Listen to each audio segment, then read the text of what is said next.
when you believe your rights come from your creator, right? Or that you have natural rights, that they're not coming from the government. My right to life, my liberty, my conscience, my pursuit of happiness, my property, those things that's coming from a place beyond government. That's the kind of critical thinking we want the kids to go through, rather than just being like, well, it's legal, so therefore it's right?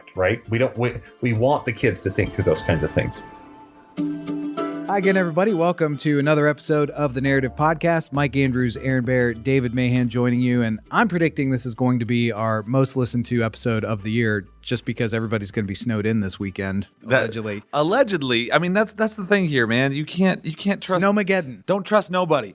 I'm going sledding. That's the wifey about to hit the slopes. The bottom line is, man, as soon as we say that, it's going to be like a dusting, right? And then nothing. The weeest of dustings. Exactly. And that's it won't, how Ohio goes. You know, everybody will freak out over the next 2 days. Well, the freak out will be done by the time people actually listen to this. Exactly. No, that's right. You know, the run on the grocery stores will be over.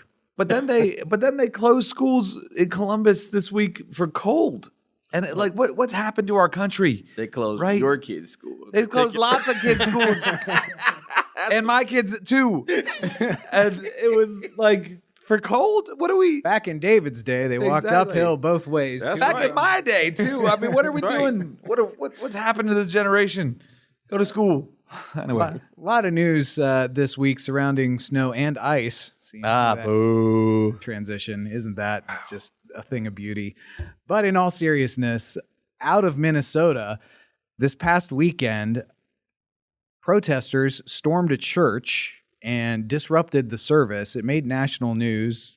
Don Lemon, really make his name sound nice. Sounds smarter that way. He does.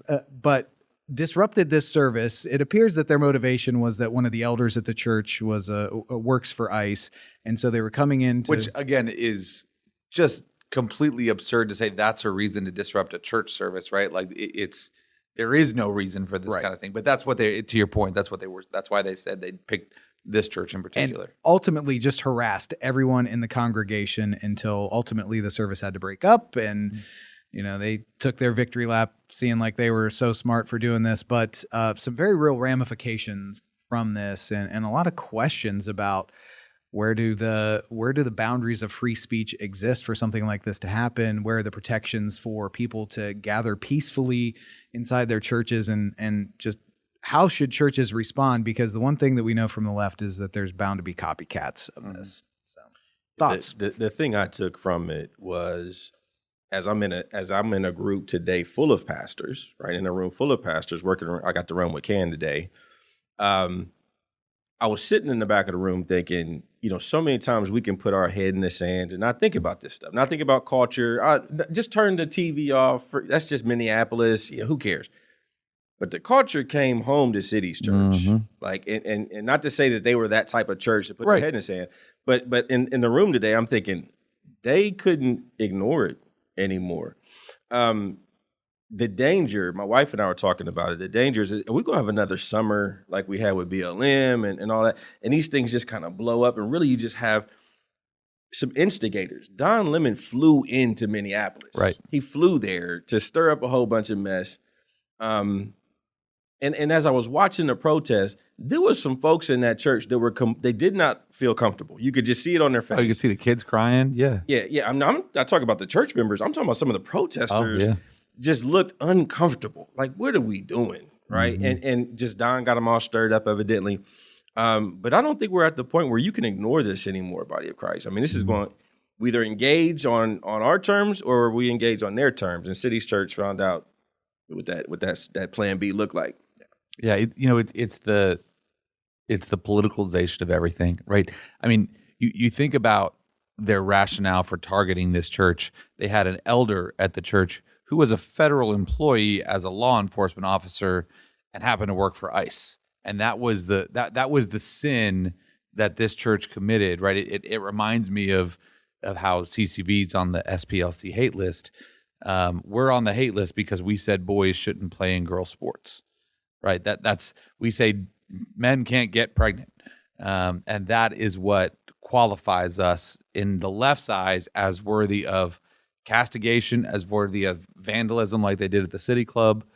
And what made this church worthy of this type of activity was one of their elders in his career was a law enforcement officer for the federal government. To David's point, there is no hiding from these things anymore, and it is a season of the church where it's not just a question of what do we believe and what are we willing to stand up for and fight for, but really understanding that our Christian faith necessarily makes us a target of the world, right? There's a really important theological concept here that when we understand that sin has corrupted the world, right? And when there's something as pure and beautiful as the Church of Jesus Christ, it's going to necessarily attack it, right? It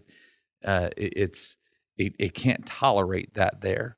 And so for the church to understand, like we are even, I think for a lot of us, when we think about what Christian persecution might look like, maybe it was that we're going to be attacked for, I don't know, being pro-life or something. I don't think for a lot of churches we've contemplated, like, no, just by nature of us being Christians and living our lives, and in this guy's example, just having a job as a law enforcement officer, right? This wasn't like some big, politician, right? That they're being targeted for. This wasn't like a congressman that was there, like they went after Jim Jordan's church or something like that. This was just a guy who had a position with ICE that rose up in his career as a law enforcement officer. And so the reality with this reminds me a little bit of the Charlie assassination, in that a temperature check on where are we in culture today. The pro-life idea, I think there's some interesting comparisons there to what the protesters were saying, or at least how they presented it on the cell phone footage that made its way online, because you saw a lot of, well, what are you doing to help the Somali immigrants, the Latin America immigrants, and that kind of thing.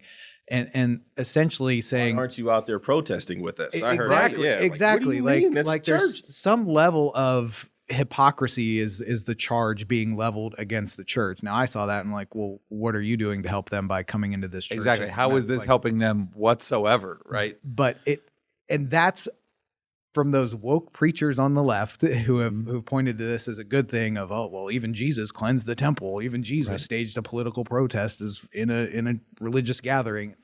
It just misses the mark, because these were people who were gathered to faithfully worship Jesus on a Sunday morning. This was not the corrupt Sanhedrin that had turned the temple into anything except what it was supposed to be, a gathering place for all people.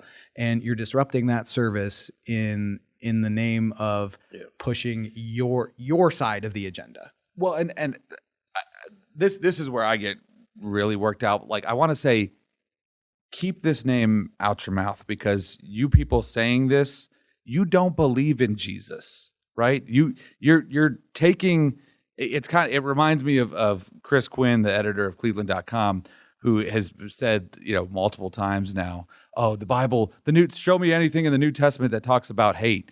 And it's like, really, man? Like, one, you very clearly have not read the New Testament lately, because a review will show lots of things about, one, how God feels towards us, but also how God feels about sin, and the destructive nature of sin, and how Jesus and the Holy Spirit talk about that in the New Testament. These people they're not trying to engage in serious theological debate about what does the Bible say about immigration, or Bible say about law enforcement. They're trying to really use and abuse the Word of God to advance their secular political agenda. These people, by and large, are not faithful Christians that have a different opinion about immigration than we would, or than most conservatives would. They're users. And second of all, their position on immigration is evil, right? Their ideas of unfettered borders and bringing in people from all over the world with no vetting and no checking, and letting them stay for good and getting them on government services, that hurts people. We've seen it hurt people. We've seen it lead to all of this type of abuse. And by the way, when Somali daycares are racking up millions and billions of dollars, you know who's not getting that money? American citizens who need help. Leering centers. Exactly, right? And so on all accounts, what they're saying is fraudulent and evil and wrong. And I'm sorry, we're just in a place for the church today that not understanding these issues just isn't an option. You know, we're getting to the point now where charges are, well, at least lawsuits are starting to be leveled against folks that went into the church. And hindsight is 2020. You know, nobody was in there shooting. Nobody was in there, you know, fighting anybody. But if my kids were in that church that day, right, as it's going on, that's terrorism. Right. That is absolute. The fear that must have been on some of those people's faces, coming in, yelling, making noise. They didn't know. Clad all in black. Yeah, they didn't know they didn't have a weapon. They didn't know. Dave, that's such a, I mean, like that. Here's my question for you guys.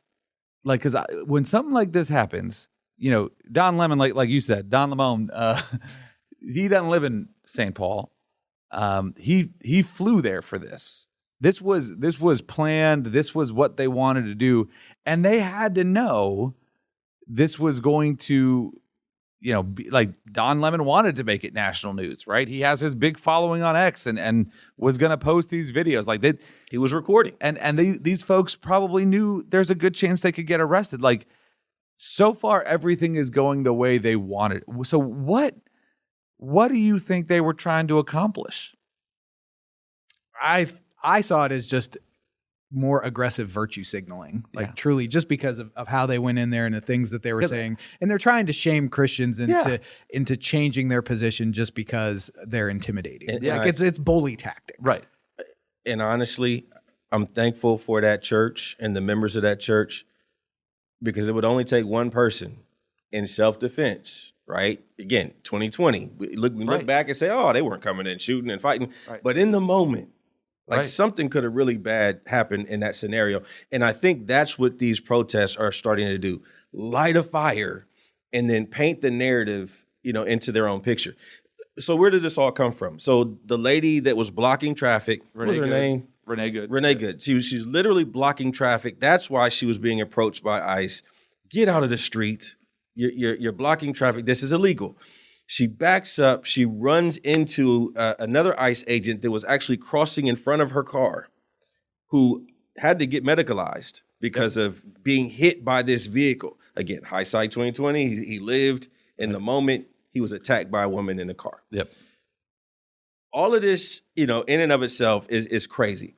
But when I get on at night and I'm listening to what her girlfriend had to say about it, she's in hysterics talking about she's dead because she's queer. She's dead because she's queer. And I'm like, now, wait a minute. As crazy as this was, where does the queer stuff come? Nobody knew that woman from Adam. You know, but that's what happens. Create a fire and then paint it into your own narrative, you know, by any means necessary. Yeah, no, I think, David, that's their strategy is provoking the response, right? Is provoking the anger and then crying as the victim. And we've seen it work, right? I do think, Dave, what you said, the terrorism part is right. You know, there are pastors today thinking, do we want to go down this path? There are people today who might want to be ICE agents, right?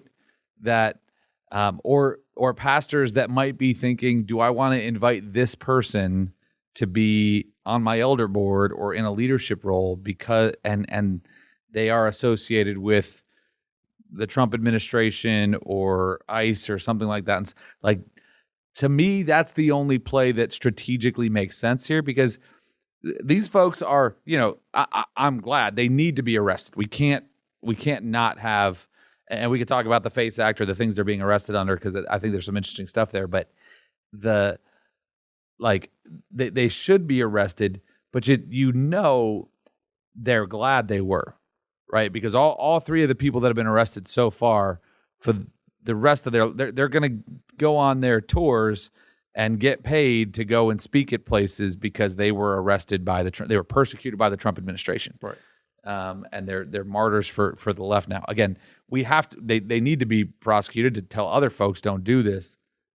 But it's a reality of what the left's game plan actually is here. Yeah, and I don't want to make it sound like churches can't have different opinions on the Renee Good situation or immigration policies or what's going on with ICE. Like, totally understand there's going to be a wide range of opinions on that from churches. But yeah, churches can be wrong. That's fine.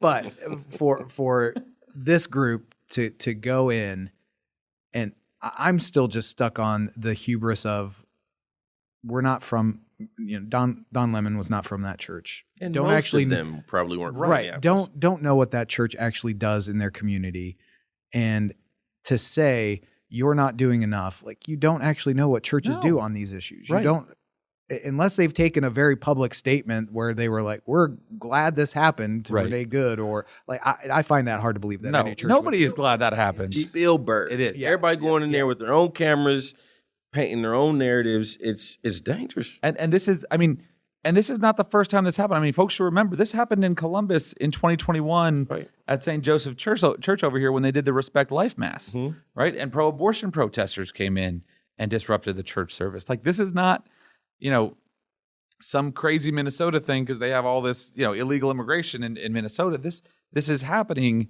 all over the country, and this is a tactic of the left.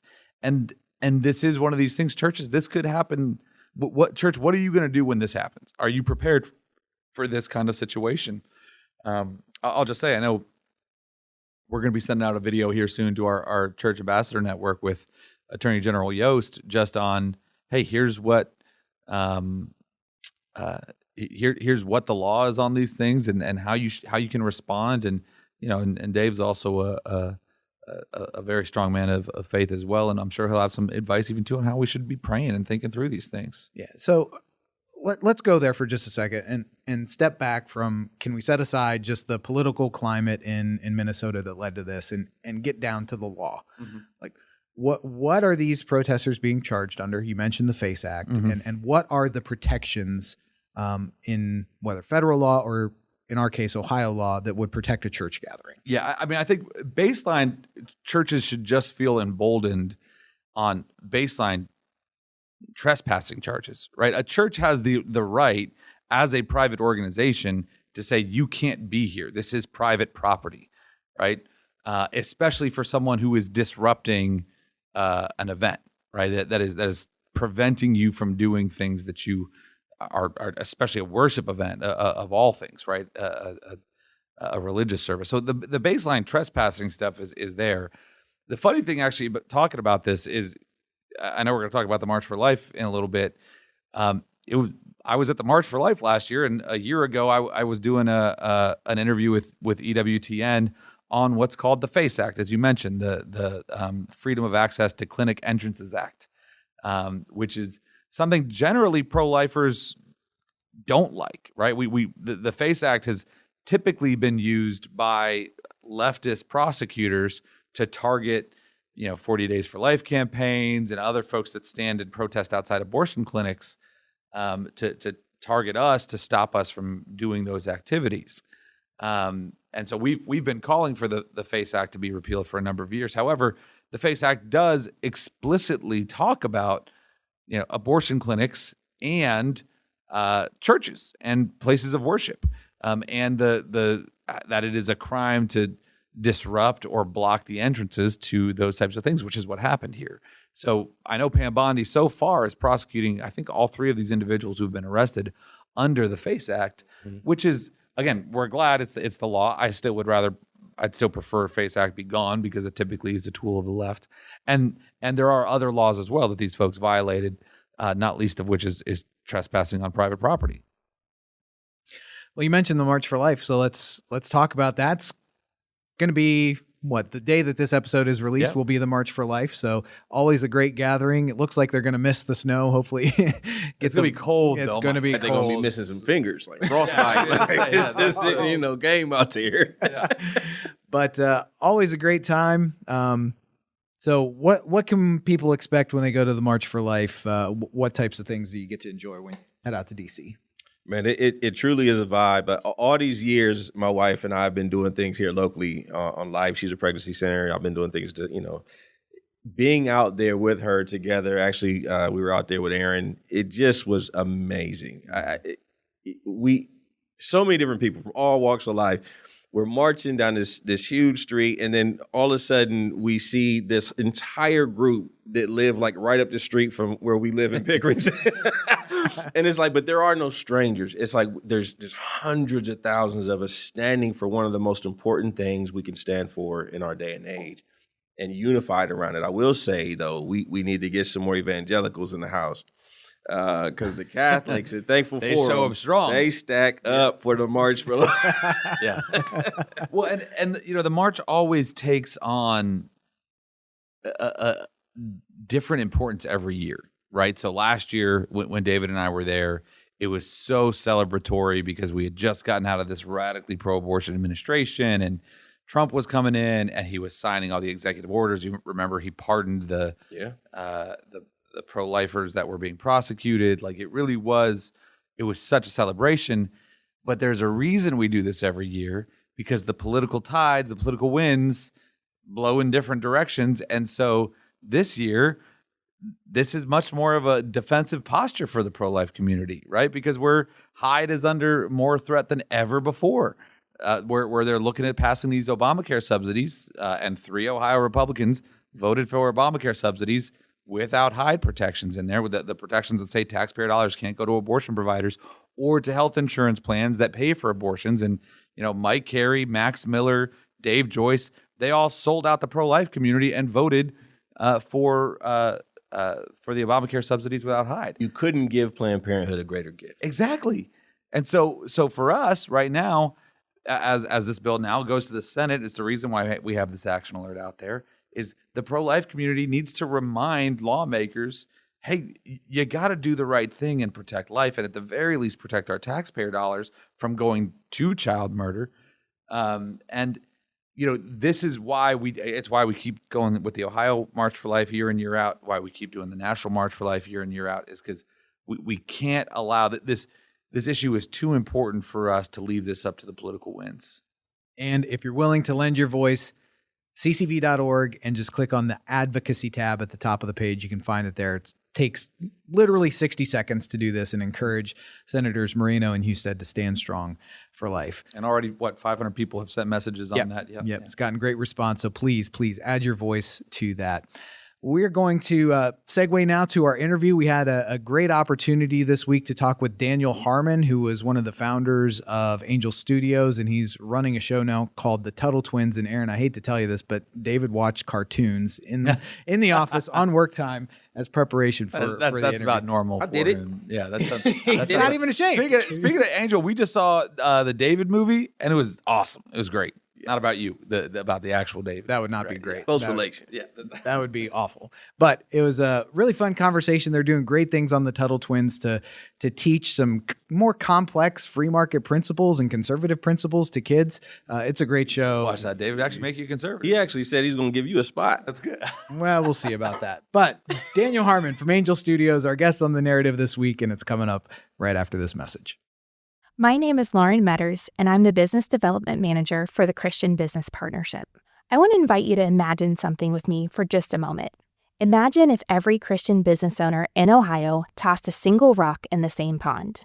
One person tossing one rock makes a ripple in the pond, but thousands hitting the water at the same moment can make a big wave, big enough to change the entire structure of that pond. This is what happens when we join forces. Suddenly, we aren't just protecting Christian values in the marketplace. We're shaping the future of our communities, our economy, and the next generation. When Christian business owners stand together, we create real impact. That is why the Christian Business Partnership exists. Our members gain access to affordable group rate health insurance, discounted workers' comp, and other programs that protect your bottom line, all while amplifying your voice at the State House and standing strong for pro-family and pro-business legislation. Join our community where hundreds of Christian employers grow stronger together every year. Visit cbpohio.org today and become part of the movement. If you've got something to say, we want to help you say it. I'm Vince Tornero. Since 2018, Wessler Media has helped churches, organizations, and events amplify their message through podcast, video, and social media. We also happen to produce the narrative too. Let's talk. WesslerMedia.com. WESSLER Media.com. We are back on The Narrative. Mike Andrews and David Mahan here, now joined by Daniel Harmon, who's the creator and showrunner of Tuttle Twins. It's a TV show that's an award-winning cartoon that teaches kids about principles of freedom and economics. It's based on the book series that has sold over 5 million copies. Daniel's a creative entrepreneur and co-founded Harmon Brothers, a renowned video advertising agency that's driven billions of views and millions of dollars in sales. Prior to Tuttle Twins, he served as chief creative officer of Harmon Brothers, where he created, directed, and oversaw ad campaigns, including viral hits for a number of products. And he's also co-founder of VidAngel and Angel Studios. And Daniel, we're so grateful to have you here as a guest on The Narrative today. Thanks for having me. We were talking a little bit before we came on the air. Big fan of the Tuttle Twins. It's a favorite in our home. What's coming up with the Tuttle Twins here in the new season? I know we've caught a couple of the episodes already, but we're on season 4 or so of the show now. Yeah, it's hard to believe, but my journey on the show is now spanning about 6 years. But yeah, season 4, and we've got some really neat stuff coming up on things like the role of journalism, safety versus security, right? Freedom versus safety, kind of that balancing act, and just a lot of. In fact, I'm so deep in production right now that I actually have to look back at what once I finish an episode, I'm like, I don't need to go back to that anymore. So I actually have to look back at my my list of what was season 3 versus what was season 4, even to refresh my memory. But just we're constantly hitting on the different themes that we see the audience kind of asking for, and the audience is often looking for practical things for their kids to apply when it comes to personal finances and those kinds of things. So we've got stuff on the minimum wage, on how to give charitably. That one's already out and do it in an effective way. We also are going into how when the money is bad, it creates bad incentives for people.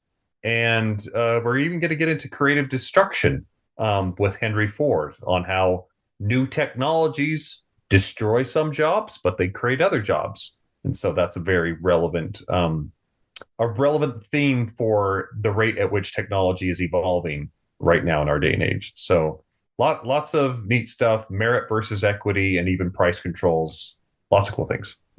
So Daniel, I got to be honest with you. I was not aware of how awesome the Tuttle Twins was. Actually, when I was preparing for this podcast, I thought it was two social media commentators that I was going to be, interviewing today. But I did jump online and I watched the one about socialism.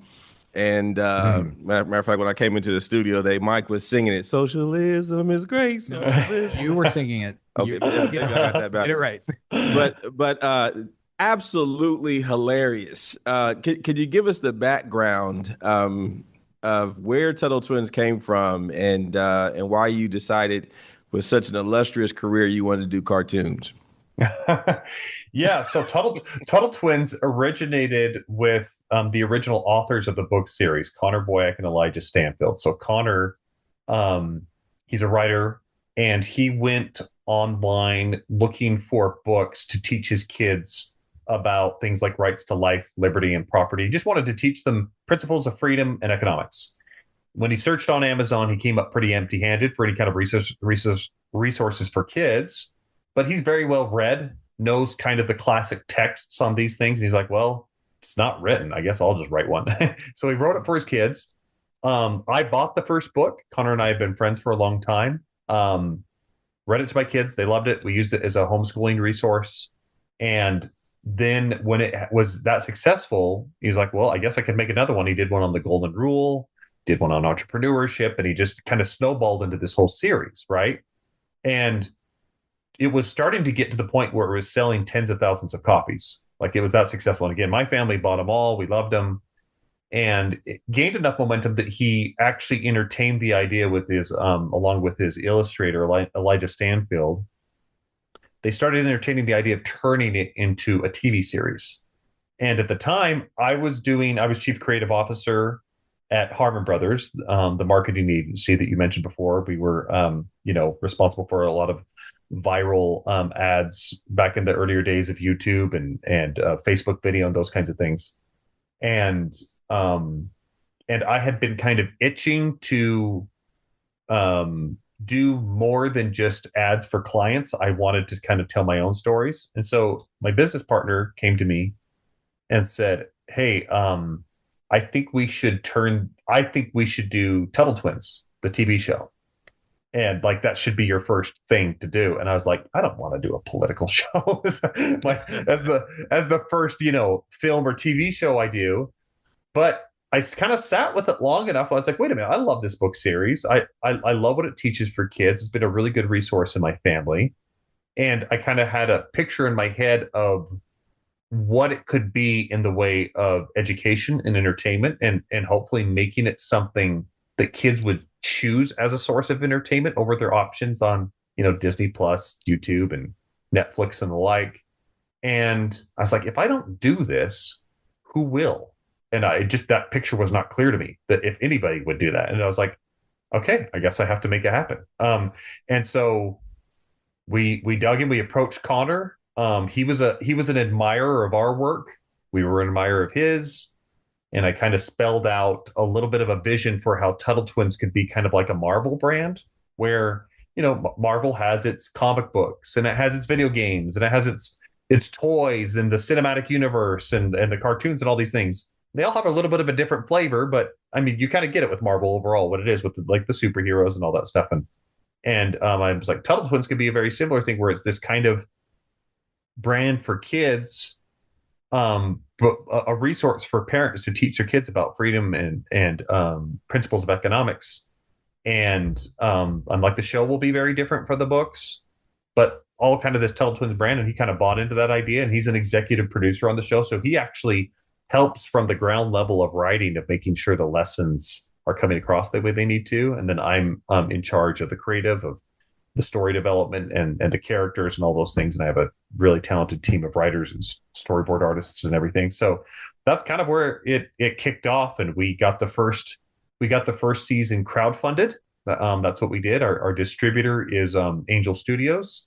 And we crowdfunded the first season. We broke the record for the amount of the highest crowdfunded kid show in history at that point. So it was like $3.7 million or something along those lines. A little 3.4, 3.7, I can't remember. But anyway, it broke a record and got the first season funded. And now we're in the middle of releasing season 4. So it's been a pretty amazing journey. Yeah, that's awesome. And I can attest, like I said, big fans in the Andrews home. David, now that you're a fan, there is an episode I need to point out to you. No. Here we go. This overlaps with our work. They did an episode on fatherhood with Ben Carson. Oh, yeah. That talks about a lot of the data that you use when you're testifying across the street here in the Ohio State House about the need for fathers and what happens when fathers are absent in the home. So you definitely want to check out that episode. For sure. Love Ben Carson for sure. But that kind of leads me to my next question. Daniel, how do you decide now that you've, I would assume, kind of gotten to the edge of where the books were topic wise? So as you're creating these new topics, what are kind of the standards? What are the things that you're looking to communicate about in the new episodes? Yeah. So it always revolves around principles of freedom and economics, right? And it's very much economics from the standpoint of like sound economics, common sense economics, like much more from like the Austrian school of economics rather than sort of Keynesian economics that is kind of popularly taught in like universities. And as we go through, we always have moments where we're like, oh, it'd be really cool to do an episode on this. And so ideas come from me, ideas come from the different writers. And then sometimes ideas will come from Connor himself, but we always take a list of ideas to him and be like, okay, so Connor and Elijah will actually sit in with us, the original book authors, and they'll help us kind of tailor those ideas to what fits the Tuttle Twins brand. And very much we're trying to create resources for parents to be able to pass their values on down to their kids. So meaning most of the things we're teaching, the parents, they're already in agreement with, right? It's just they haven't necessarily been able to articulate them in a simple enough way for kids to get it. And that's kind of where we come in, right? Where we're breaking down concepts like rights to life, liberty, and property. What does that actually look like? The needs versus right. What's merit versus equity? A lot of these kind of more complex concepts are actually really understandable to parents when you make them understandable to an 8-year-old. And so we have a lot of parents that when we write the content, we actually have about half the jokes that go right over the heads of the kids, but are intended for the parents that are watching with them. Because the data that we have is that 80% of our episodes are being watched by the parents. And that's the way we always intended it. We wanted it to be a co-viewing experience where kids and parents could watch together and enjoy it together, and then could have the critical thinking discussions around it at the dinner table. And it's really gratifying to see that is actually happening. We don't want this to be a show. I mean, it's great to have the trust of parents, but we don't want it just to be a show that they just turn on and let their kids just go and watch it. We want them to be involved in the education with their kids. That is the number one factor for kids' success in education, right? Is parental involvement. And so so much of the show really does appeal to, millennial parents and, the 45-year-olds like myself. That's what a lot of the content is kind of, geared towards. So it's I can't even remember your original question, but hopefully I answered it with that. Nobody listens to Mike anyway. I would have to say, again, to all of our listeners right now, I know, we kind of entered into this, narrative style, it sounds like this is really political but it really feels like it's got a real Magic School Bus type vibe when you watch it. It literally is. I've watched 2 of the episodes. They are hilarious. And if I didn't feel like they were funny, I'd just sit here and be quiet and let Mike do all the talking. He's the liar of the group. Just need to point out to our president, Aaron Bear, that David is admitted to watching TV at work. It's for work. Yeah, it's all good. Come on, man. But so when you look at the Tuttle Twins and you do hit some pretty serious subject matter, it just doesn't come across that way. Yeah.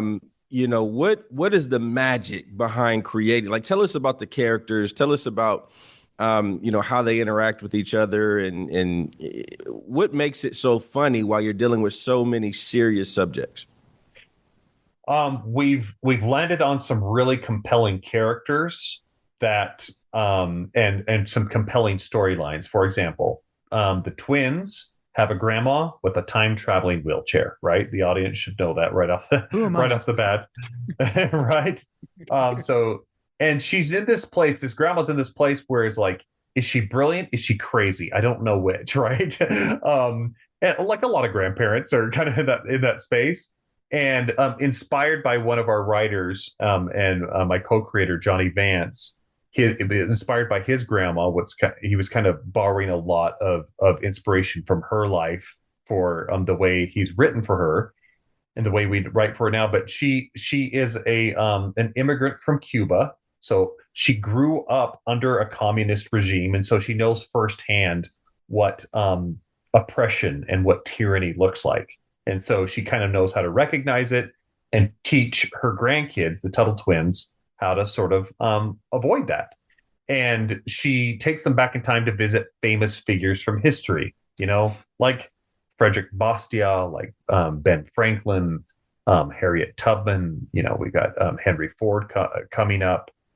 We've got there's a lot of different ones that don't even immediately come to mind, but like even James Madison. And so we're not shying away from these figures in history, and we're not trying to sort of what's the term? We're not trying to sidestep around.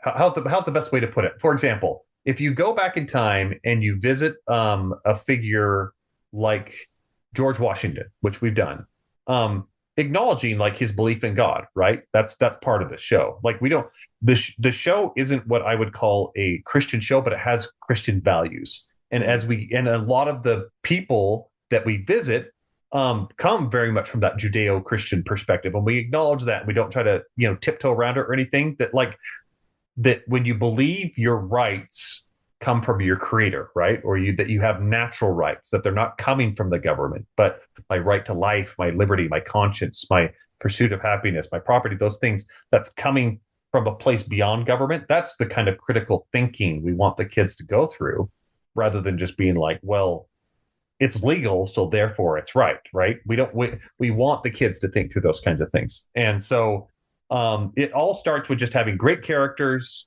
And we've landed on some really, really great characters with Grandma, Ethan, and Emily. And then there's the raccoon that Grandma has, the pet raccoon, Derek, which is a lot of the slapstick humor. And then we've got kind of the dumb friend, Copernicus. I thought it would be really funny to have oxymoron name like Copernicus and have it be a dumb character. And then kind of the bad the antagonist of the group in Corinne, right? That's kind of always plays the role of like, well, I think we should be controlling this aspect of people's lives, or we should do that. And she's always suggesting kind of bad ideas of how to go about enacting policy.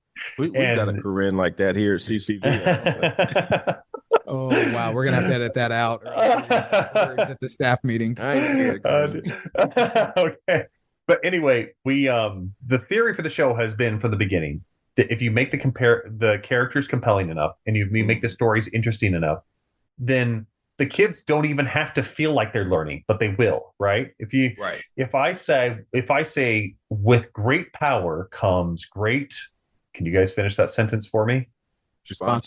Responsibility, right? We all know it, right? Because a really great story around Spider-Man, really great characters, and that lesson really stuck. And that's what we do. Like we have little phrases like that where we say inflation hurts a nation, right? Or we say disagree doesn't mean enemy, or the entrepreneur makes problems fewer. All these kinds of things that we are kind of teaching kids, those things tend to stick much better when they have characters they relate with and stories that they're interested in. And it's not something that parents are just being like, hey, sit down, you got to watch this. This is educational, right? We want the kids to actually say, hey, this is one of my favorite shows. And a lot of kids are. When incentives are lost, Mike, we all pay the cost. We all pay the cost. We all bear the cost. That's right. David's paying attention. He's paying attention. Yep. Yeah. No, and I will add that there is an element as a parent where when it comes time to choose a show for the kids, I have put my thumb on the scale a little bit. How about Tuttle Twins? That's right. Watch some Tuttle Twins. No, it's okay. And sometimes they need a little bit of that push, but we often find them getting pretty hooked after a few episodes. Yeah, absolutely. Well, I know we've talked about some of the philosophies or ideologies that you're attempting to communicate, some of these big principles, but can we just talk like production for a second? Because I've not had an opportunity to talk with a showrunner of a cartoon before. So what does bringing an episode of the Tuttle Twins to my TV screen on Angel Studios, what all does that involve? How long does that process take? That process takes about 8 to 9 months for any given episode. We actually sometimes run into per episode. So we're concurrently, we are always producing or writing on probably 4 to 6 episodes at a time, right? So that's we're on a monthly release schedule with Angel. That's what we do. We call it Tuttle Tuesdays. It's the first Tuesday of the month, and by and large, we're releasing an episode once a month. So it's got kind of that cadence to it. And what it looks like for us is we start with what we want to teach. So we have a writer who was really good in the very beginning about saying, let's not come up with really fun stories and say, okay, now how do we jam a lesson into this? Let's start with the lesson itself of what we ultimately have to say and teach. What's the message? And then what's the story that naturally flows out of that? So we start with Connor and Elijah, the original book authors. We sit down with them. We get really clear on a story like, okay, the entrepreneur makes problems fewer. All right. We want to talk about how entrepreneurship actually solves problems for people in life. And then we're like, okay, what's a good person in history to go and visit? In that case, we landed on Ben Franklin, right? He was today we would call him a serial entrepreneur, right? He had a printing press, he had bifocals, he had he even invented things like Kites. flippers and the well, did he invite the kite? I know he used the kite for the electricity. Like that one I He didn't was know as a much. product of public school. I gotta watch more Tuttle Twins. But he has so many patents and all these things. And so he's a good one to go and learn from in history. Plus, he's a founding father, which is a great tie into the principles of freedom. And you go and visit him, and then like, what's a lesson that they can learn this through? And we created this scenario where the twins start out by watching a little show on TV that's kind of a parody of Shark Tank, right? Because that's a popular way that people learn about entrepreneurship now is they get into Shark Tank and the clips on that. And so they learned about a little bit about entrepreneurship there. They go to Ben Franklin and learn about how entrepreneurs solve problems, or in the way we put it, the entrepreneur makes problems fewer.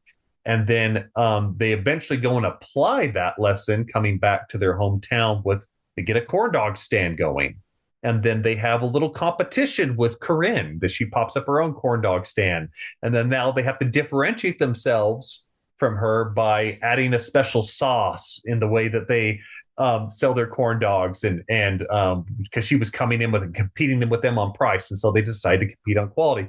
Anyway, that's the kind of critical thinking that we're trying to include in the episodes. And so, in any given episode, we start with that lesson, then we come with the stories that come out of it. We write a script. We usually have 3 writers on a script, including myself, kind of guiding it from a showrunner perspective. And then we do what we call brain trusts, where we sit down with a bunch of really trusted storytellers, and we say, okay, what's confusing you? And then we listen for laughs, right? Those are the main 2 questions. Is there anywhere you're getting confused? And then we just listen for where they're laughing. We don't ask them what we think is funny. We actually listen for where they laugh, because that's really tells you what it is. And then we ask them, was there any area where you got bored? Those are the main questions we go over. So was it ever slow or boring to you? And if they can tell us where they either got confused or they got slow, where it was slow or bored, or then they tell us where they're laughing with their laughs. That's what we use to guide it. We go through that process 3 times on the script, 3 revisions of I mean, it's really more like 4 or 5 drafts. We actually put out a survey to the audience and have them read it to their kids in a storybook form, and we get that feedback as well. So it's been through 4 or 5 iterations when we get to final draft of the script, and then we do that again now, but with storyboards. So we get storyboards. This plans out the animation, and we collect those and edit those together in what's called an animatic. This is actually the process that most major animation companies go through. Is they will basically take storyboards, and what every shot in the movie, or in this case the TV show, is going to look like before you have it done, and you record temporary voices, and you put in temporary music and sound and all these things to get a sense of, okay, is the rhythm and the pacing working now? We know it worked in the reading with the scripts. Now is it working with storyboards kind of brought to life? And once you nail that down, you go through 3 or 4 more revision process of people giving feedback on the same things. Is it confusing anywhere? Is it boring? What's making you laugh? And then once that's finished up, that's what gets shipped off to the animation house. If you have a good animatic, you actually have a good show, because that will translate into the final animated product, assuming you've got the right animators involved, and we do.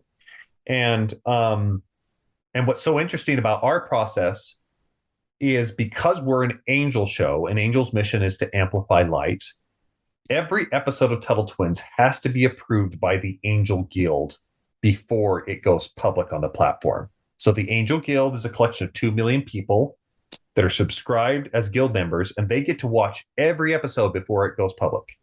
And they get to say, does this amplify light? And how disappointed would I be if this was never made? And we score really high, luckily, there. And we get little bits of feedback of people being like, I wish you wouldn't have included that. That wasn't great for kids, or this was a little confusing to me. And we do make adjustments based on that. But the Angel Guild has to approve, even now with us in our 4th season, they have to approve every episode before it goes live to the public. So we are accountable to the audience, to the customer. And we take that very seriously, because they're they're in Hollywood. The model has been, three to five, maybe a handful of executives are making the calls on all the TV shows and all the movies being produced. They're saying whether or not tens, if not hundreds of millions of dollars are being spent and what it's being spent on to produce. And they are sometimes a little bit disconnected from the people they're speaking to, from their viewership. But in our case, it's actually the viewership that has to approve each of our episodes. And so that is a responsibility we don't take lightly. And we love that connection with the audience. We love actually being able to see, well, this is working for me, but is it working for them? So that's the process we go through. It's turned over to animation. We get it animated. Then we do the final music composition and sound effects. And what you finally see on screen is, anywhere from 8 to 10 months later. Yeah. Wow. That's amazing. Yeah. And I know one of the things I really appreciate about Angel Studios is that kind of collaboration, that it feels like you're having a conversation with the creators before you actually get to see the content. And it's just a special model, I think. Yeah. Very, very disruptive, I would say, to the Hollywood model. And again, I would much prefer try to please the audience than I would to try to just please some executives. I that for me is much more the way to go when it comes to the storytelling.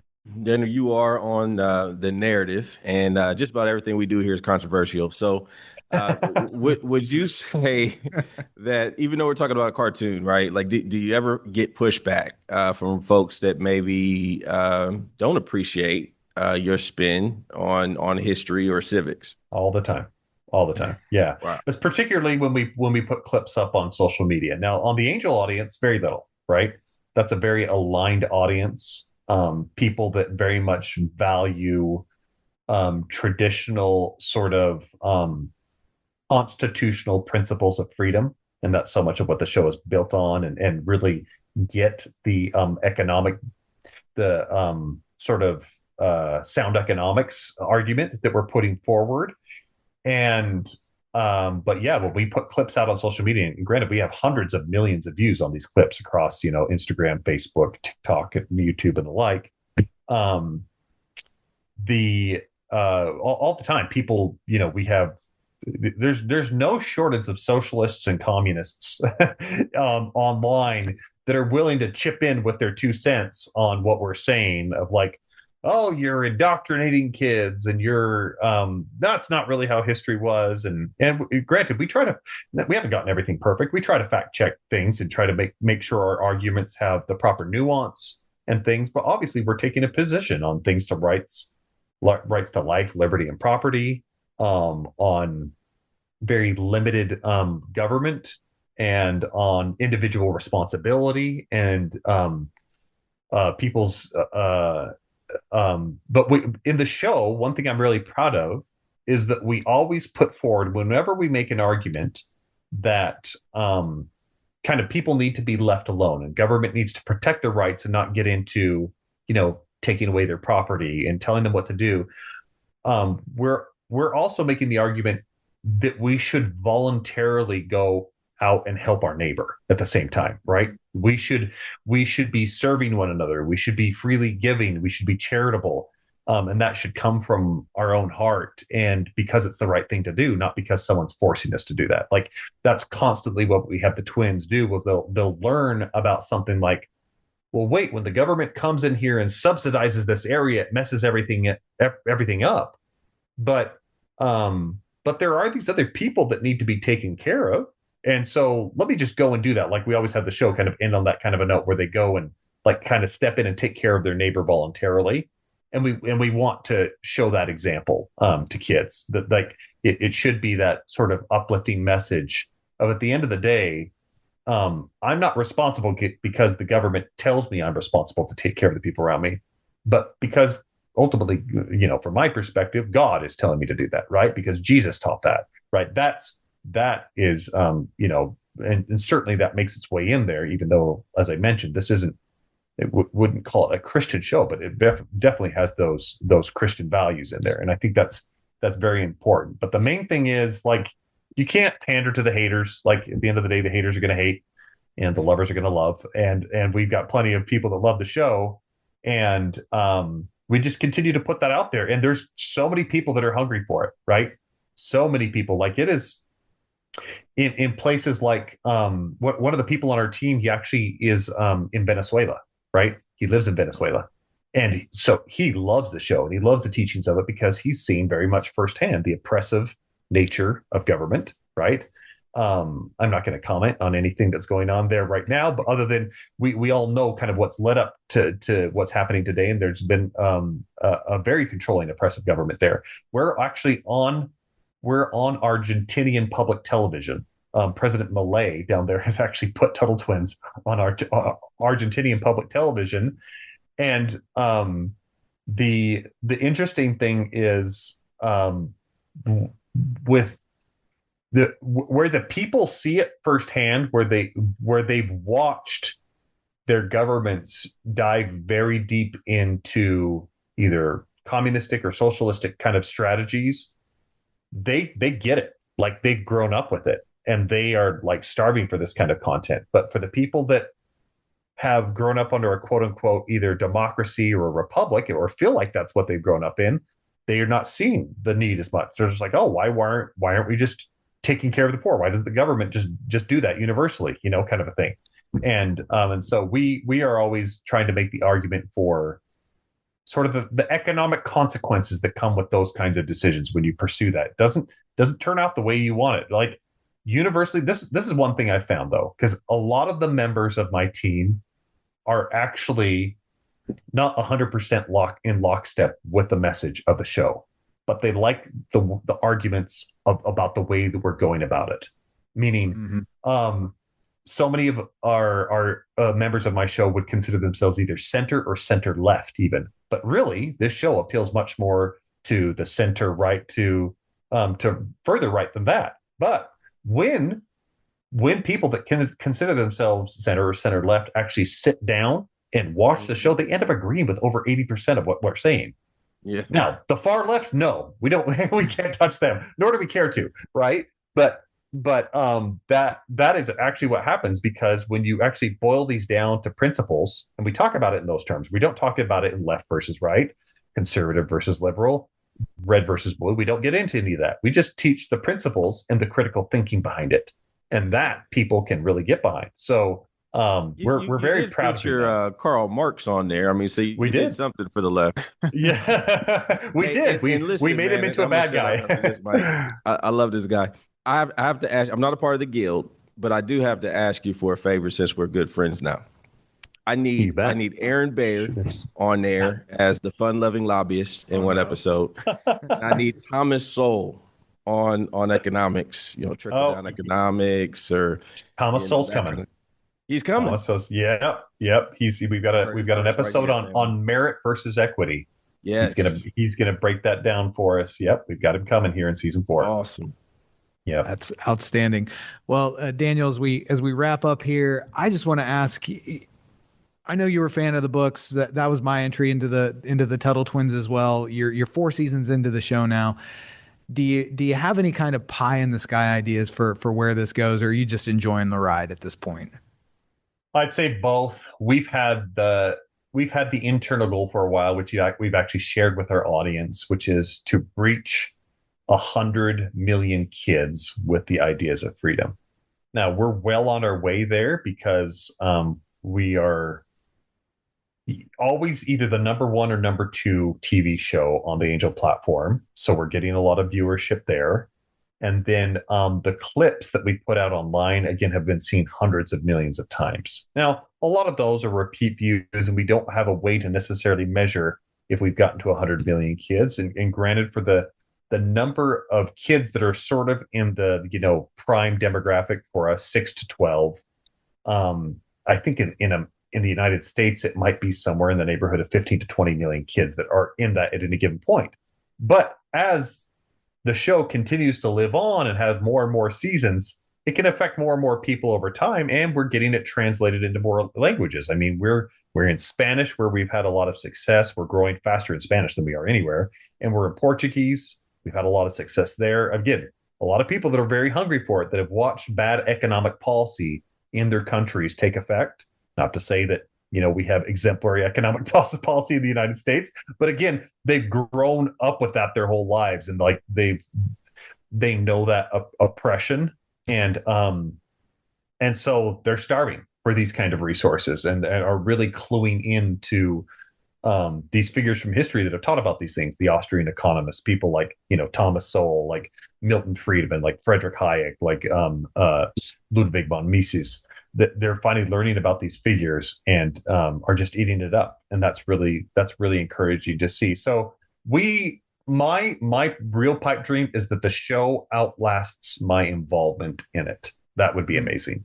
And currently we're on very much a financially self-sustaining path, which is awesome. We've got enough viewership for the guild that we share in that revenue with Angel, and the show is financially self-sustaining. And that's a huge milestone for us that we just crossed somewhere, I think it was mid last year.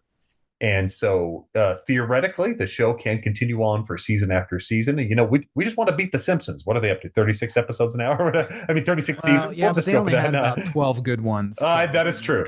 That is true. But ultimately, the show, I think from the get-go, we've always envisioned it and built it for that, to have those kind of legs, to be able to just continue onward. We cast adults as characters for the kids, so the voices of the kids are all acted out by adults, so we didn't have anybody going through puberty over time, because that would have already happened to us had we cast kids. Like we're now 6 years in, we would have already dealt with kids going through puberty and their voices changing. And so we cast adults so that it could be timeless in that way, and we're just really hopeful that 10 plus seasons, let's just go for it, go for broke. Man. Yeah, well, we hope to see it because we'd benefit from it if it happens. I'm sure a lot of our listeners are familiar with Angel Studios, but quick plug for how people can connect with the show and watch it if they haven't already seen it and they want to watch it after this conversation. How do they get there? Yeah, you bet. I mean, you can go to angel.com, but most people like to download the Angel app for free. It's available on the App Store and Google Play, and you can watch. I think it's seasons 1 through 3 are all available for free. If you want to become a guild member who can vote on the content before it ever sees the light of day, you get to play Hollywood executive a little bit. You can do that for a monthly fee, and then you get access to season 4 as well. So you get to see the content early. But yeah, the Angel app is the best way to view Tuttle Twins. They've been a great partner for us. Well, Daniel Harmon, thanks so much for the time today. Keep up the great work. I'm so grateful for this show, both because of the lessons that it teaches, but mostly just because it's good family fun that we enjoy together as a family. So thank you so much for your work, and thank you for your time today. Thanks for having me on, Mike and David. Appreciate it. Thank you for tuning in to this episode of The Narrative, presented by CCV and produced by Wessler Media. If you found today's episode insightful, leave us a review or rating and subscribe anywhere you get your podcasts. We're your hosts, Mike Andrews, Aaron Baer, and David Mahan, and we'll see you next time on The Narrative.